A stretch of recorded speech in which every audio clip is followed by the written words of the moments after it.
যায়নি তাই শ্রী শ্রী গোপালজু আশ্রম ভক্ত সংঘ কেচুয়াডুবি মাগুরার পক্ষ থেকে উপস্থিত সকল ভক্তবৃন্দের চরণে দণ্ডবত প্রণাম জানাই। আজকে সাপ্তাহিক গীতা পাঠাভ্যাস ক্লাসের 44তম ক্লাস। আজকের ক্লাসের বিষয় হচ্ছে সপ্তম অধ্যায় জ্ঞান বিজ্ঞান যোগের শ্লোক নং 21 থেকে 30। অর্থাৎ আজকে আমরা সপ্তম অধ্যায়ের শেষ 10টি শ্লোক অনুশীলন করব। আমরা মঙ্গল আচরণের মাধ্যমে আজকের ক্লাসটি আরম্ভ করছি। ওং তৎসৎ অজ্ঞানতিমিরান্ধস্য জ্ঞানাঞ্জনশলাকয়া চক্ষুরন্মীলিतं येन তস্मै শ্রীগুরুবে নমঃ। अखण्डमण्डलाकारं व्याप्तं येन चराचरं तत्पदं दर्शितं येन तस्मै श्रीगुरुवे नमो। वन्देऽहं श्रीगुरु श्रीयुतपदकमलं श्रीगुरन् वैष्णवंश्च श्रीरूपं साग्रजातं सहगण रघुनाथान्वितं तं सजीवं साद्वैतं सावधूतं परिजना सहितं श्रीकृष्ण चैतन्यदेवं वन्दे श्रीराधाकृष्णपादं सहगण ललितं श्रीविशाखान्वितांश्च। ॐ वृन्दावै तुलसीदेवै प्रियायै केशवस्य च कृष्णभक्तिप्रदे देवी सत्यवत्यै नमो नमः। वाञ्छाकल्पतरुभ्यश्च कृपा सिन्धुभ्य एव च पतितानां पावनेभ्यो वैष्णवेभ्यो नमो नमः। जय श्रीकृष्ण चैतन्य प्रभु नित्यानन्द श्री अद्वैत गदाधर शिवसादि गौर भक्तवृंद। हरे कृष्ण कृष्ण कृष्ण हरे हरे हरे राम राम राम हरे हरे। জয় নিতাই।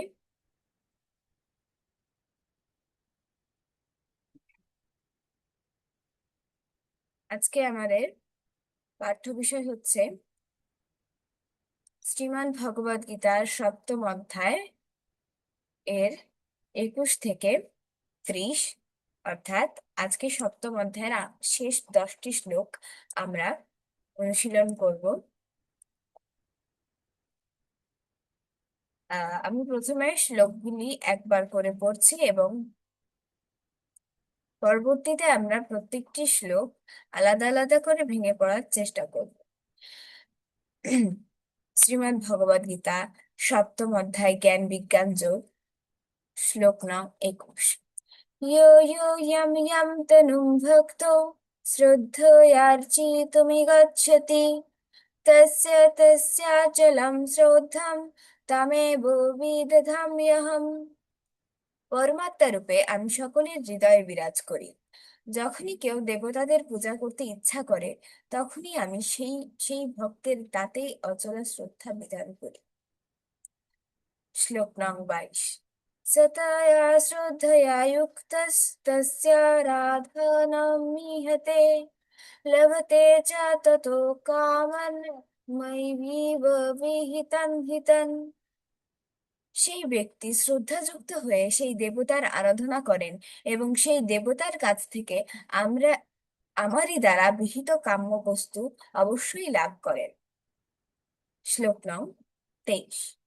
অন্তবস্তু ফলম তেষাং তদ্ভবত্যল্পমেধসাম দেবং দেবযজো ইয়ান্তি মদ্ভক্তা ইয়ান্তি মামপি। অল্প বুদ্ধি ব্যক্তিদের আরাধনা লব্ধ সেই ফল অস্থায়ী। দেবোপাসক গণ দেবলোক প্রাপ্ত হয়, কিন্তু আমার ভক্তেরা আমার পরম ধাম প্রাপ্ত হয়। শ্লোক 24। अव्यक्तं व्यक्तिमापन्नं मन्यन्ते मामबुद्धया परं भावमजानन्तो मम व्ययमनुत्तमम्।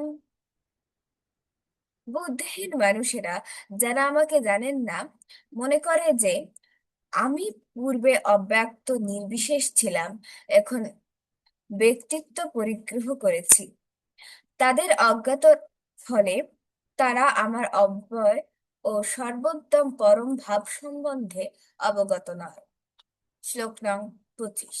নাহম প্রকাশ সর্বস্য যোগো মায়া সমাবৃত মূঢ়য়ম নাভিজানাতি লোকো মামজমব্যয়ম। আমি মূঢ় ও বুদ্ধিহীন ব্যক্তিদের কাছে কখনো প্রকাশিত হই না। তাদের কাছে আমি আমার অন্তরঙ্গা শক্তি যোগ মায়ার দ্বারা আবৃত থাকি। তাই তারা আমার অজ ও অব্যয় স্বরূপকে জানতে পারে না।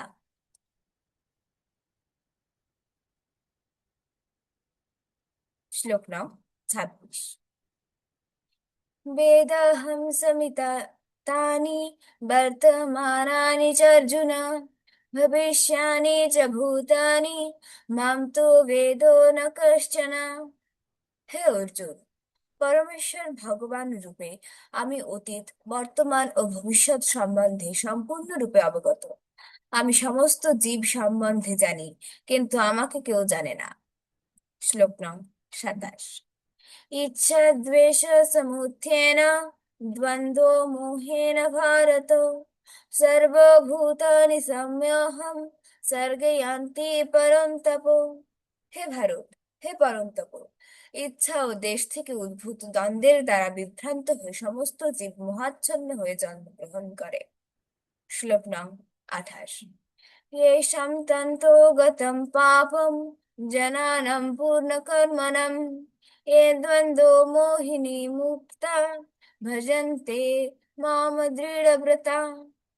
যে সমস্ত পুণ্যবান ব্যক্তির পাপ সম্পূর্ণরূপে দূরীভূত হয়েছে এবং যারা দ্বন্দ্বমোহ থেকে মুক্ত হয়েছেন, তারা দৃঢ় নিষ্ঠার সঙ্গে আমার ভজনা করেন।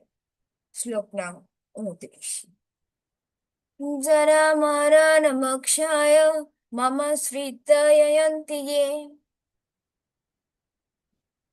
ते ब्रह्मोतद्विदुः कृत्स्ना मध्यात्मां कर्म চাখিলম। যে সমস্ত বুদ্ধিমান ব্যক্তি যারা মৃত্যু থেকে মুক্তি লাভের জন্য আমাকে আশ্রয় করে যত্ন করেন, তারা প্রকৃতপক্ষে ব্রহ্মভূত, কেননা তারা আধ্যাত্ম তত্ত্ব ও কর্মতত্ত্ব সবকিছু সম্পূর্ণরূপে অবগত। শ্লোক নং 30।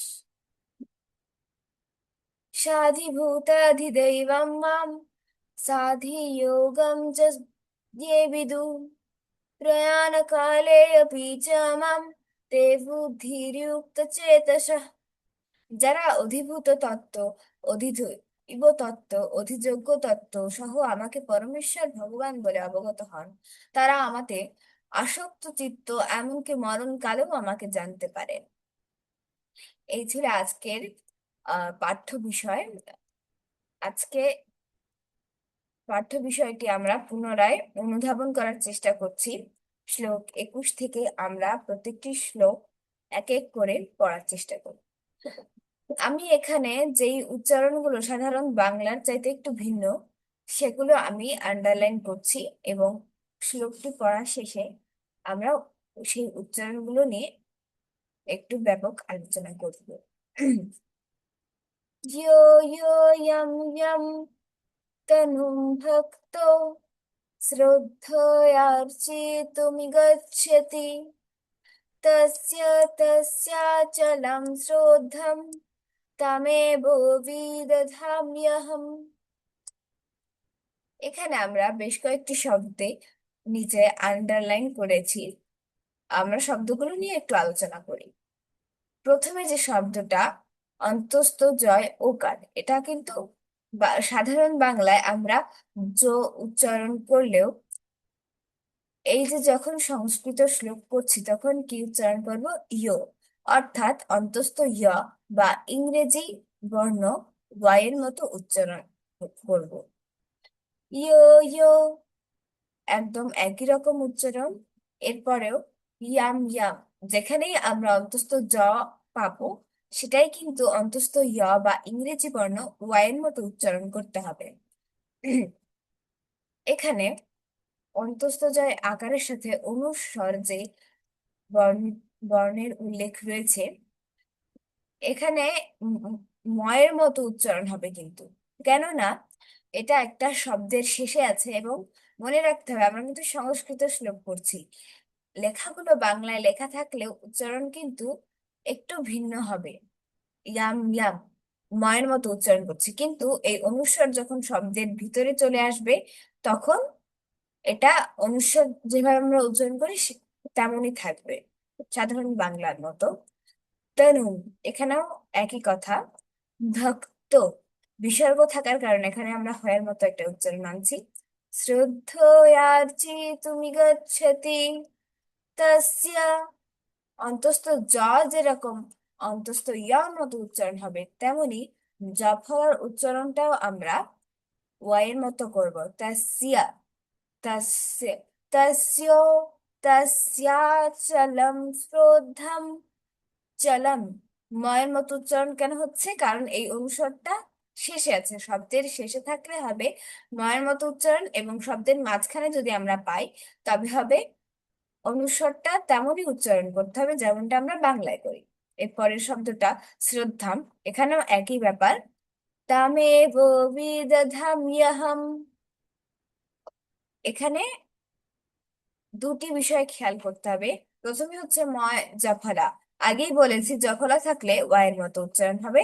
এরপরে ইয়াহাম, ময়ের নিচে একটা হসন্ত আমরা দেখতে পাচ্ছি, এই যে এখানে হসন্ত যখন থাকছে তখন আমরা ময়ের সাথে যে, আমরা যদি শুধুমাত্র ম ম বলে একটা টান দিই তাহলে কিন্তু ময়ের শেষে একটা অয়ের মতো উচ্চারণ আমরা পাচ্ছি। কিন্তু যখন কোনো শব্দে এই ময়ের ব্যবহার থাকবে এবং সেটার নিচে হসন্তের উল্লেখ থাকবে, তখন আমরা কি করব? সেই অয়ের উচ্চারণটা আসবে না। খেয়াল করে শুনি, বিধ ধ্যাম ইয়াহাম, ঠিক আছে? পরবর্তী শ্লোক 22। सतया श्रद्धया युक्तस्तस्य राधाना मिहते लभते च ततो कामन् नैव विहितं हितम्। প্রথম লাইনে দেখি, ইউক্তা অন্তস্থ জ, তাই ওয়াইয়ের মতো উচ্চারণ করব। এরপর জফলা থাকলে ওয়াইয়ের মতো উচ্চারণ হবে, কারণ অন্তস্থ জ এবং জফলা, অন্তস্থ জ হচ্ছে একটা বর্ণ, আর এই আ- জফলাটা হচ্ছে অন্তস্থ জয়ের সংক্ষিপ্ত রূপ। সুতরাং যখন অন্তস্থ জ ওয়াইয়ের মতো উচ্চারণ হবে, সেহেতু আমাদের অন্তস্থ জফলাটাও ওয়াইয়ের মতো করতে হবে। এরপর আমরা আসি শ্লোক নং 23-এ। अन्तवत्तु फलं तेषां तद्भवत्यल्पमेधसाम् देवान् देवो यजो यान्ति मद्भक्ता यान्ति मामपि। ঠিক আছে?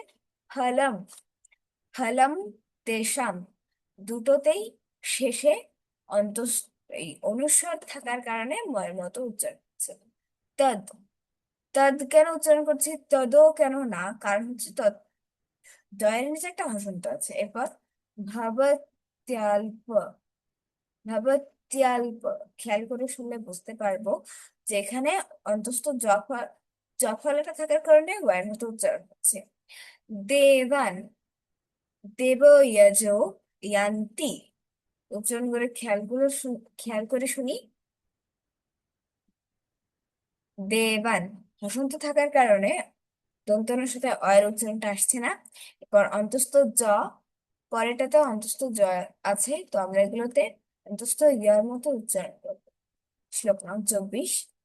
अव्यक्तं वेत्तिमापन्नं मनन्ते मन्यते मामबुद्धय परं भावमजानन्तो मामव्ययमनुत्तमम्।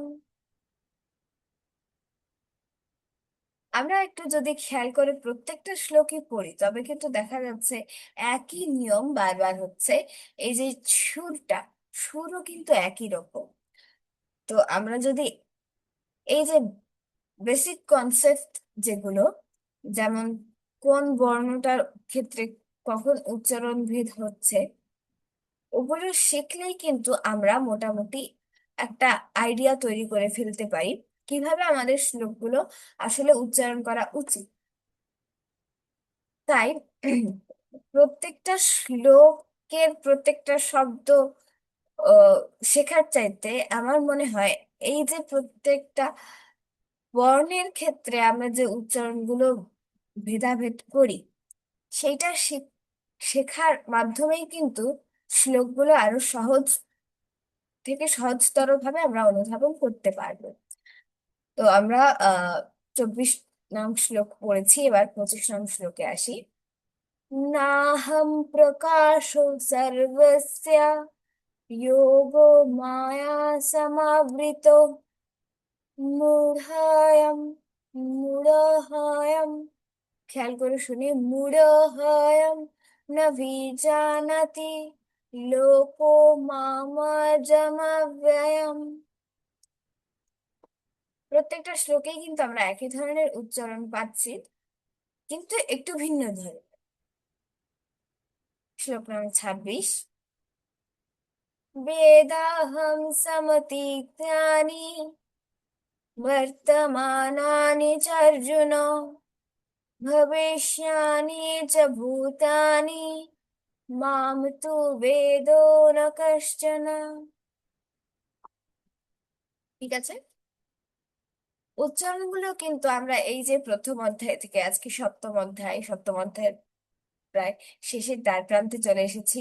এই যে 44টা ক্লাস আমরা পার করছি, এই ক্লাসগুলোর মাধ্যমে কিন্তু আমরা প্রথমে কিন্তু কিছুই বুঝ- একদম যেমন চারা গাছ থাকে, প্রথমে কিন্তু অনেক ছোট থাকে, কিন্তু আস্তে আস্তে সেটা বড় হয়, একদিন বৃক্ষে রূপান্তরিত হয়। তো আমরা এরকম আস্তে আস্তে এই যে ছোট চারা গাছ যেমন প্রথম অধ্যায় থেকে আমরা অনুশীলনটি শুরু করেছিলাম, এমনি কিন্তু আজকে সপ্তম অধ্যায়ে এসে আমরা অনেকখানি আয়ত্ত করতে পেরেছি।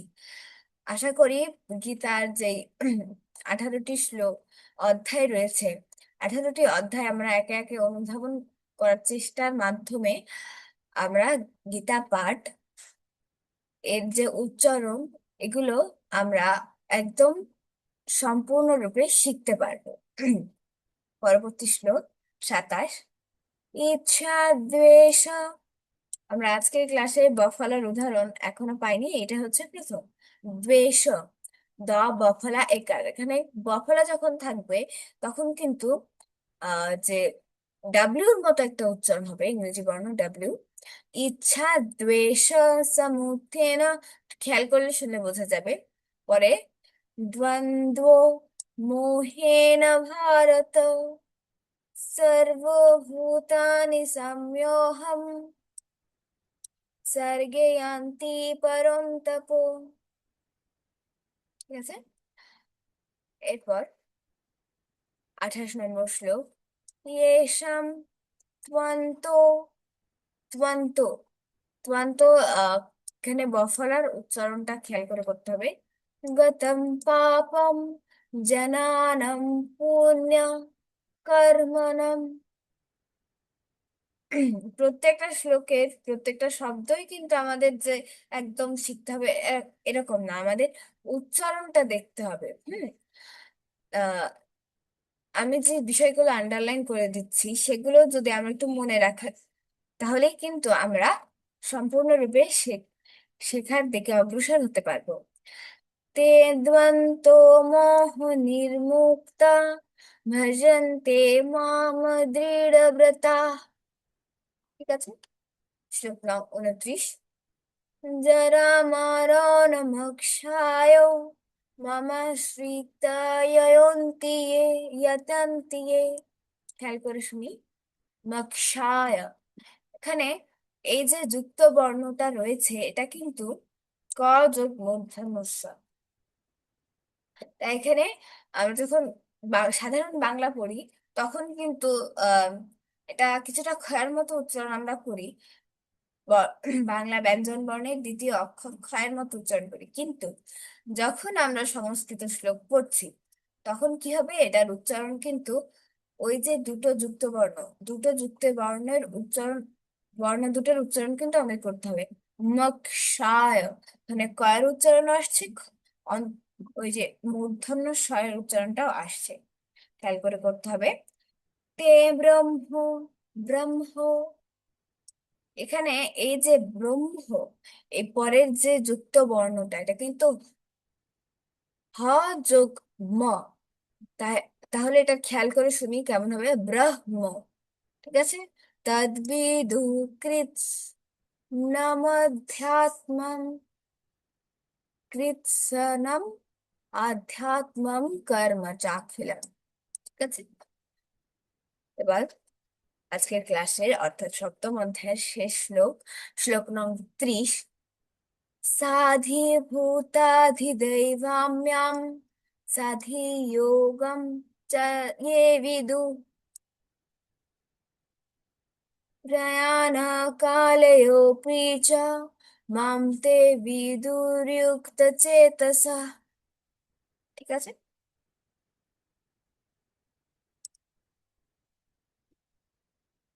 আশা করি আমাদের এই আহ, আজকের যে শ্লোকগুলি ছিল সেগুলো আমরা যথার্থ রূপে অনুধাবন করতে পেরেছি কিংবা কেউ চেষ্টা করেছি। আশা করি সামনের দিনে আমরা আরো ভালো করে গীতা পড়তে শিখবো।